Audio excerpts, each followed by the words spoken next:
ಬೇಡ್ತಿ ವರದಾ ಮತ್ತು ಅಘನಾಶಿನಿ ವೇದಾವತಿ ನದಿ ಜೋಡಣೆಯನ್ನ ಶಿರಸಿ ತಾಲೂಕಾ ಪಶ್ಚಿಮ ಭಾಗದ ಚುನಾಯಿತ ಗ್ರಾಮ ಪಂಚಾಯತ್ ಪ್ರತಿನಿಧಿಗಳ ಒಕ್ಕೂಟ ತೀವ್ರವಾಗಿ ಖಂಡಿಸಿದೆ.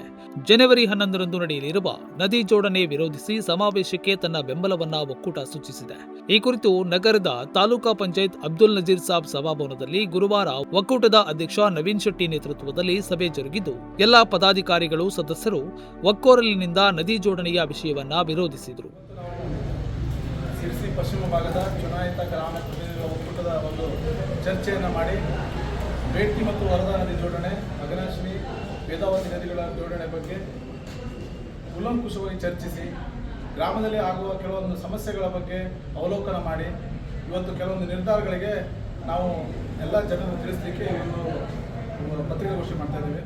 ಸಭೆಯ ಬಳಿಕ ಮಾತನಾಡಿದ ನವೀನ್ ಶೆಟ್ಟಿ, ನದಿ ಜೋಡಣೆಯಿಂದ ಪಶ್ಚಿಮ ಘಟ್ಟಗಳ ಪರಿಸರದ ಮೇಲೆ ಕೆಟ್ಟ ಪರಿಣಾಮ ಬೀರಲಿದೆ. ಜಿಲ್ಲೆಯ ಘಟ್ಟದ ಕೆಳಗಿನ ಕೃಷಿ ಜಮೀನುಗಳಿಗೆ ನೀರಿನ ಸಮಸ್ಯೆ ಉಂಟಾಗಿ ಜನರ ಜೀವನ ಕಷ್ಟವಾಗಲಿದೆ. ಘಟ್ಟದ ಮೇಲೆ ಅದರಲ್ಲೂ ಶಿರಸಿ ಭಾಗದಲ್ಲಿ ಸೂಕ್ಷ್ಮ ಪ್ರದೇಶಗಳಲ್ಲಿ ಭೂಕುಸಿತದ ಆತಂಕವಿದೆ. ಕಾರಣ ನದಿ ಜೋಡಣೆ ಒಂದು ಪರಿಸರ ಮಾರಕ ಯೋಜನೆಯಾಗಿದೆ. ಇದರಿಂದ ಪಂಚಾಯತ್ ಪ್ರತಿನಿಧಿಗಳ ಒಕ್ಕೂಟದಿಂದ ಸ್ವರ್ಣವಲ್ಲಿ ಶ್ರೀಗಳ ನೇತೃತ್ವದಲ್ಲಿ ಶಿರಸಿಯ ಎಂಇಎಸ್ ಮೈದಾನದಲ್ಲಿ ಜನವರಿ 11ರಂದು ನಡೆಯಲಿರುವ ಸಮಾವೇಶಕ್ಕೆ ಬೆಂಬಲವಿದೆ ಎಂದು ತಿಳಿಸಿದರು.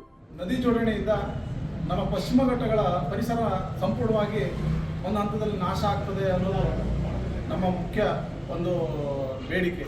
ಏನಂತಂದರೆ, ನಾವು ಈ ಒಂದು ಯೋಜನೆ ಕಾರ್ಯರೂಪಕ್ಕೆ ಬಂತಂದರೆ ನಮ್ಮ ಪಶ್ಚಿಮ ಘಟ್ಟಗಳ ಕಾಡುಗಳು ನಾಶ ಆಗ್ತದೆ. ಅದ್ರ ಜೊತೆಯಲ್ಲಿ ಇಲ್ಲಿ ಕೃಷಿಯನ್ನೇ ನಂಬಿಕೊಂಡಿರುವ ಬಡ ಕೃಷಿಕರಿಗೆ ಭೂಮಿ ಮತ್ತು ಕೃಷಿಯಿಂದಲೂ ಪಡ್ತಾ ಮತ್ತು ಭೂಮಿಯನ್ನು ಕಳ್ಕೊಳ್ಳುವಂಥ ಒಂದು ಸ್ಥಿತಿ ಒದಗಿ ಬರ್ತದೆ ಅನ್ನೋದು ಈ ಮೂಲಕ ಹೇಳ್ತಿದ್ದೀವಿ. ಅದ್ರ ಜೊತೆಯಲ್ಲಿ ಭೂಕುಸಿತ.